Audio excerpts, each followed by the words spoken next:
Good morning, all you beautiful people out there. I'm just doing a little bit more of a light and fluffy video today, some Q&A.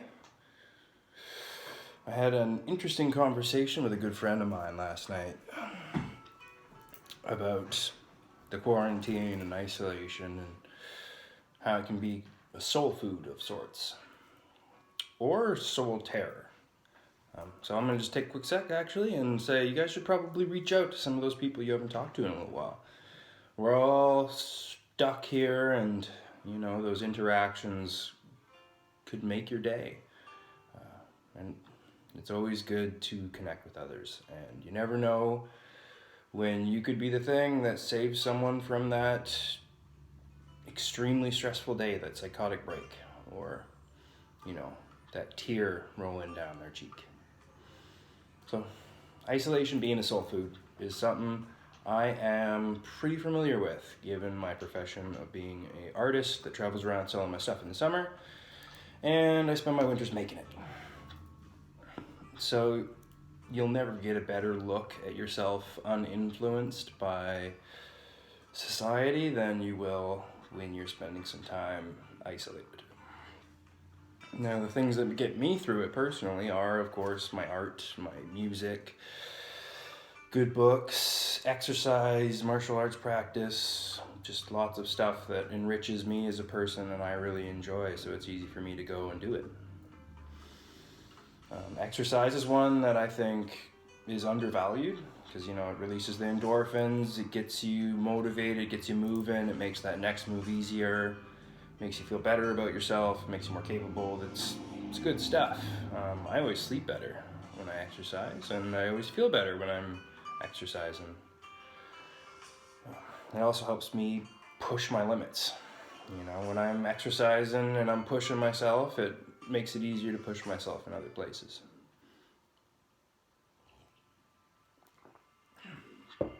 Okay, let's get on to some questions. So I had a question about plastic reduction, which I thought was interesting, and I said, I'm not an authority, but I do have a couple cool things. I learned in my tattooing that often soaps are just a watered down gel that you can get concentrated. So like with my tattoo wash, I get it concentrated and I just add distilled water and away I go. And it's similar with most soaps, dish, laundry, hair, yada, yada, yada. You can get it concentrated and water it down in your own bottles, and that keeps a lot of plastic out of the landfills, especially laundry detergent. I saw a post on Facebook for these little packet strip things. I don't know how they work or how good they are, but they seem like an awesome solution to a lot of plastic waste that's put into the landfills. Another one is bake your own bread and stuff. I enjoy baking. I do it like once a week, twice a week. Bread, biscuits, muffins, yada yada. But it saves a lot of money and keeps a lot of plastic bags out of the landfill. Buy in bulk and bring your own containers. I live in a rural area, so it's not really as available to me, but what I can, I do buy in bulk. Like big bags of dried beans and just hydrate them yourself. It's a little bit more of a pain in the butt, but it saves a lot of metal waste. And you can get them in fabric bags sometimes, or not fabric, it's like a cardboardy. It's better for the environment. It's not great, but it's better than a bunch of little plastic bags. And on the subject, I'd like to say a little bit about making the daily difference, is what I like to call it. A lot of people kind of fall out of touch with how much of a difference one person can make. A good example is research the people who have planted entire forests.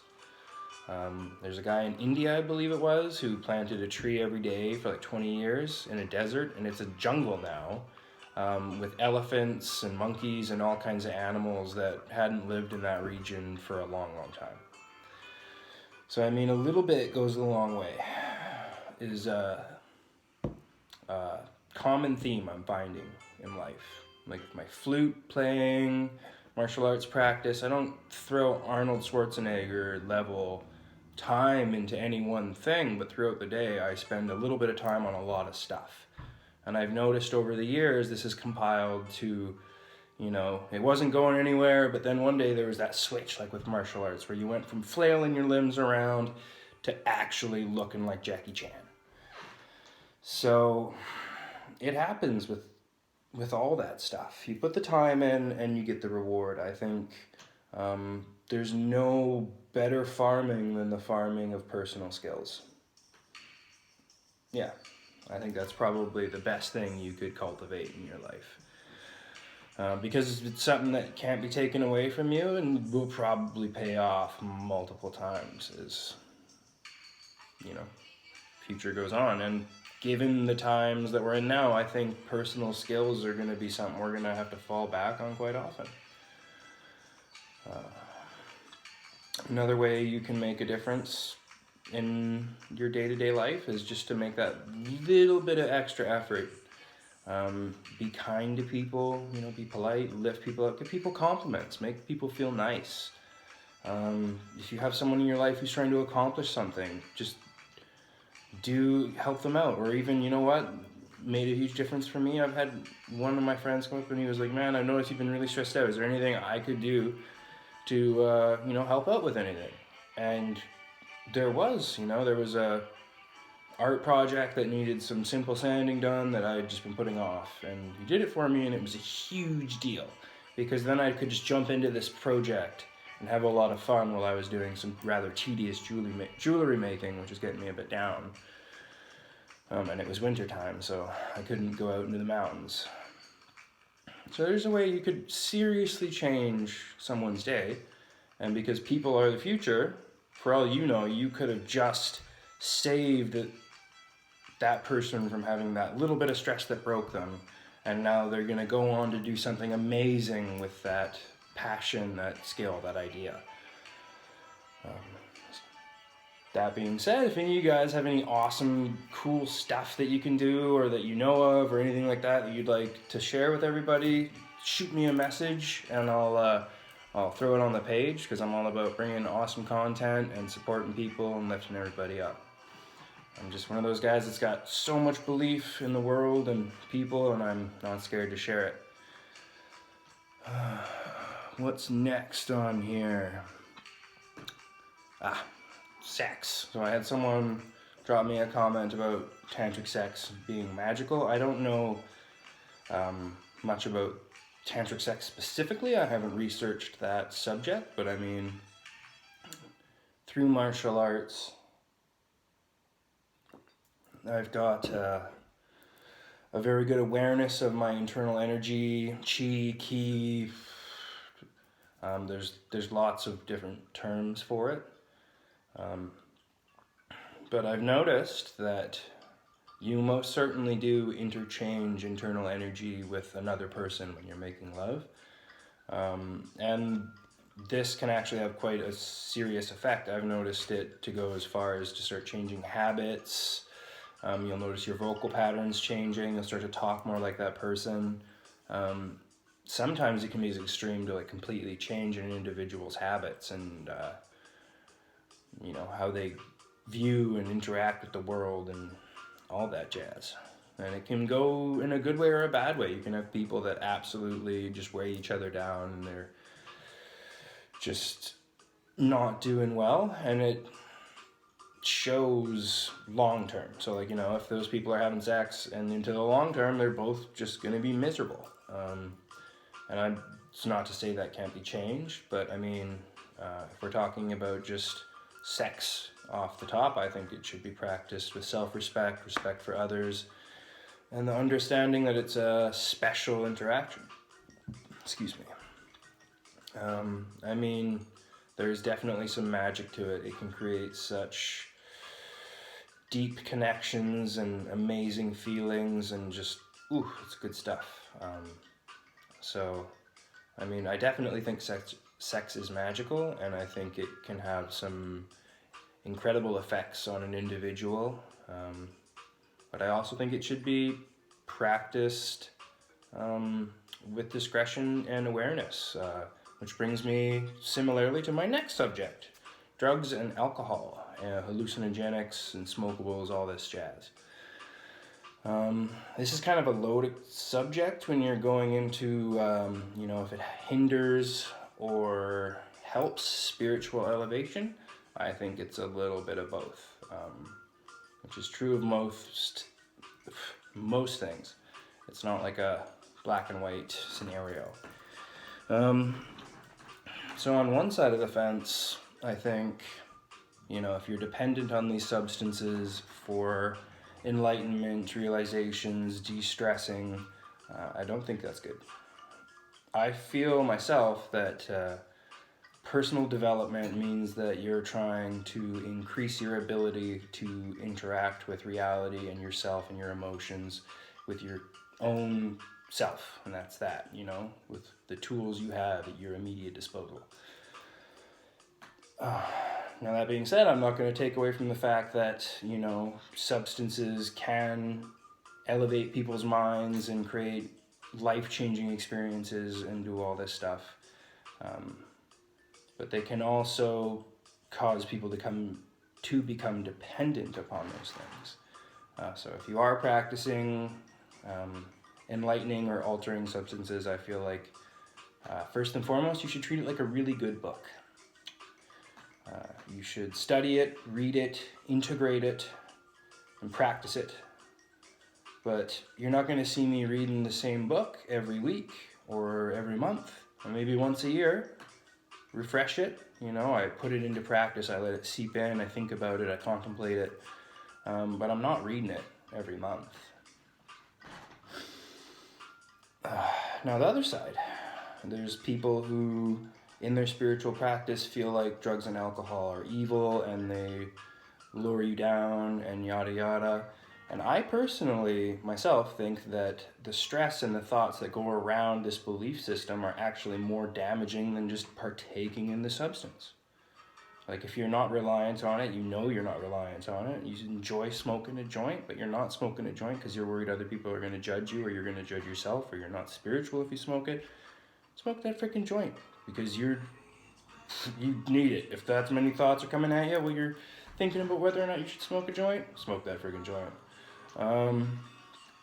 It doesn't need to be a big deal.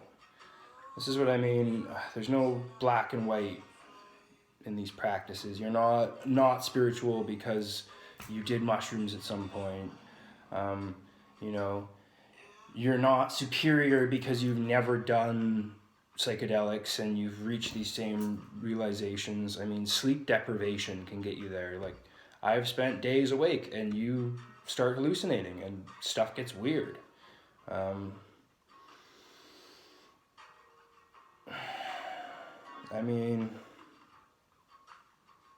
It's a hard subject because, on one hand, you shouldn't need to rely on any of these things at all.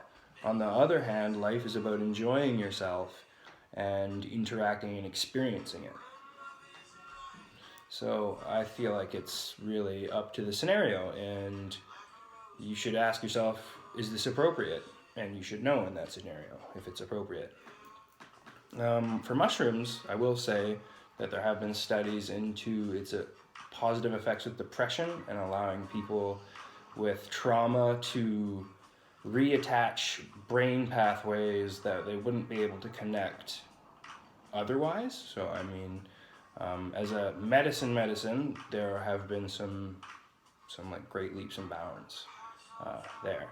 Now, as an alternative medicine, it does have a large history of being used, so I feel like there's something to that. It's been practiced and used by indigenous peoples for a long time. And under that pretext, I think that's a ritualistic kind of practice that is extremely demanding and should have the kind of respect that you would give like a fight to the death or something. It's a serious undertaking. That being said, I don't condone the use of any of these substances, especially while driving. And if you are using them, practice safely and with respect for the substance and yourself. Some cool animal facts. I was happy to see this comment. I was like, ooh, yeah, I got some cool ones for you guys. So I'm going to start with Cougar Safety. Now we're talking about the big cat here. I know there's a good amount of you out there that just had a giggle. So in the mountains of BC, that's like your number one creature. That and wolves and moose and bear, but we're going cougars here. So cougars, they are stealth and ambush hunters. Often their most common attack method is to be in a tree above you and jump down on you and knock the wind out of you and chomp your neck. So they always attack the last person in line. So if you're out in cougar country, far away from people, walk side by side, not like this, not like that. Because the person back here is going to be the one that gets eaten if they decide to attack you. And just because you're in numbers doesn't mean they're not going to attack. Sometimes they get sick, starving, and they go crazy. A good way to tell if a cougar's in a tree is, number one, there's going to be scratch marks on the trunk of the tree. Number two is you see fresh green needles or leaves on the ground around the trunk. If you were to see both of these things, get the hell out of there. Like, don't run, don't turn around, don't turn your back on the tree. Keep your eyes on the tree, back away slowly for a good ways, then turn around, slowly walk away, and then run when you know that you're out of distance and you're safe. Just get out of there. Same thing with moose. If you run into a moose, especially in mating season, slowly back away. Don't, if it does charge you, first things first, make yourself look big, scream, be more aggressive. And if that doesn't work, trust your instincts. That's my thing in the woods. There's lots of different theories on it, but it all comes down to your instincts, I feel like. The things that have got me out of the craziest, scariest situations have always been following my instincts and not hesitating. Okay, and now some animal facts.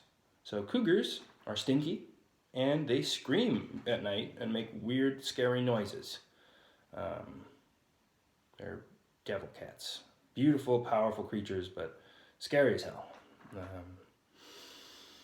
Eagles are super crazy when they have sex. Like, if we're talking about tantric sex, I don't know much, but I think eagles are having it. Because when they mate, they come at each other and interlock claws and go into a free fall, spiraling down, and then release and fly off and be majestic. And I've heard that they can fail at this and hit the ground. I've only ever seen eagles mating once in my life, and it was breathtaking. I couldn't believe my eyes. It was the coolest freaking thing. Another cool one for you guys is deer and their behavior. I've learned that you would think the decision to go get water or to stay and eat food or, deer stuff would be made by the buck, the alpha buck, but that's not the case. Excuse me.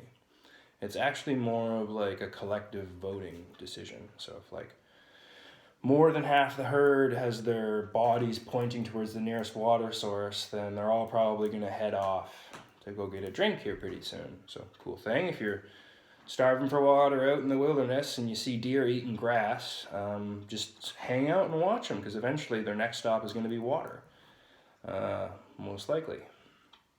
And vice versa with water. There's ramifications in that. It makes more sense it would be a group decision. They all have to get enough food to make it to the water hole, but they can't stay so long that some of the pack is dehydrated and yada yada. So let's jump off into some just personal stuff. So I was talking earlier about, making a difference with your daily life and little ways you can do that. And hobbies and pursuits and passions and all this. And I feel like once you have your passions and your hobbies set in and you're chugging along and you're doing all this stuff, if it feels like something that speaks to you, you should figure out how that can better our planet, our humanity, all of it, how you can make a difference. And for me personally, my dream is, well, I dream pretty big. I got a lot of stuff going on. But for starters, right now I'm working on creating a business, making glow-in-the-dark jewelry with a couple of my buddies, because I thought it would be awesome to help them get more into, how I do things, a little bit more on the fly, a little bit more free living, and, help us connect more as a friend family. And help, I love helping people. It would be awesome to give some financial freedom to not myself, my friends, and have a lot of fun while doing it. And so that's something I'm working on right now. I'm working on getting my flute stuff out there and sharing all that, and just putting more of my artwork and my passion out into the world, because I feel like we need it right now. In the long run, my dream of dreams, what I'm doing all my stuff, trying to, cultivate this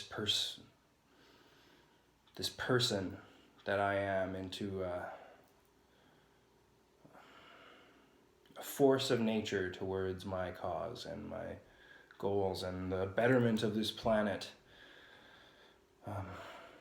My main thing is this dream I have about this temple of self-discovery. It's this place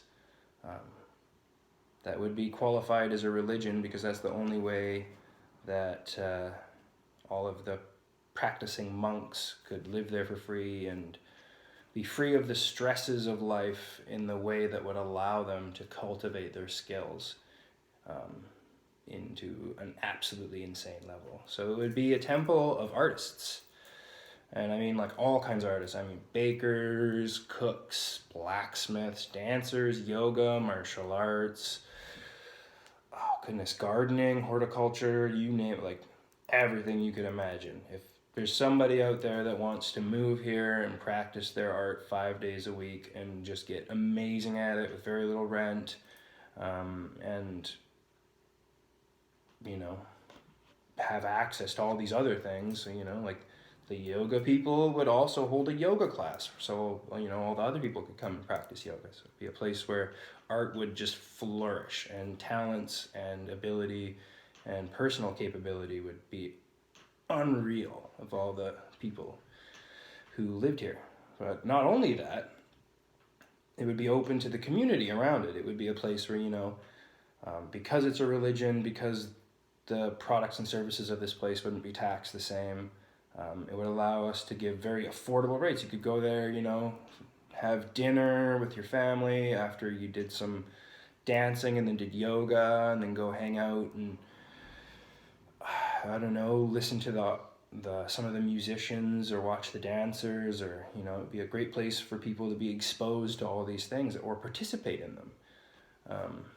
And also a place where, I wish I had something like this. It took me forever to find out that I was interested in all these different things like martial arts and flute, and to hunt it all down so I had a full day of passion. It took a long time. I think it would be amazing for there to be a place where people who are super passionate about this hone their skills. I think it would take 4 to 8 years before the Temple of Self-Discovery was home to some of the highest rated artisans on the planet. And I think that's kind of a structure that I see a lot of value in going forward into our future. We're not made to live like machines. There's a reason people are so unhappy. There's a reason liquor sells so well and escape mechanisms. It's because the life that we've built for ourselves in this society sucks. Society sucks. And if you're listening to this and you're like, wow, that really sounds appealing to me. I'd love to have a place where I could go and do all these things in the same place with people who it's their passion, it's their life, it's what they do every day. then frickin' A, help me out here. There's a lot of legal mumbo jumbo, and it's a huge headache. I've done a lot of research, and it hurt me. I was like, ouch, this is gonna be difficult. But that's like something I want to do throughout my life into my later days when my body's not so strong, my knees aren't getting me up as many mountains. You know, maybe the traveling isn't so appealing anymore, or sooner. I mean, if the opportunity arises, I'm going to jump right on that. I am ravenous for that dream to become a reality. And I mean, it makes me feel good to think about it. It gets me up in the morning to think that one day I will die trying, or it'll happen, that there will be a place where someone could go and pour their heart and soul into something they're passionate about. And over 3 years, accomplish the skills that would take a lifetime if you were trying to work a job, support yourself, help your family, and do all this stuff without the support of a community. Yeah, I don't know. So there's a little bit about my dream. If you guys want to hear more about it, I'll do an actual video on it. As always, thanks for listening. Hope you have a beautiful day.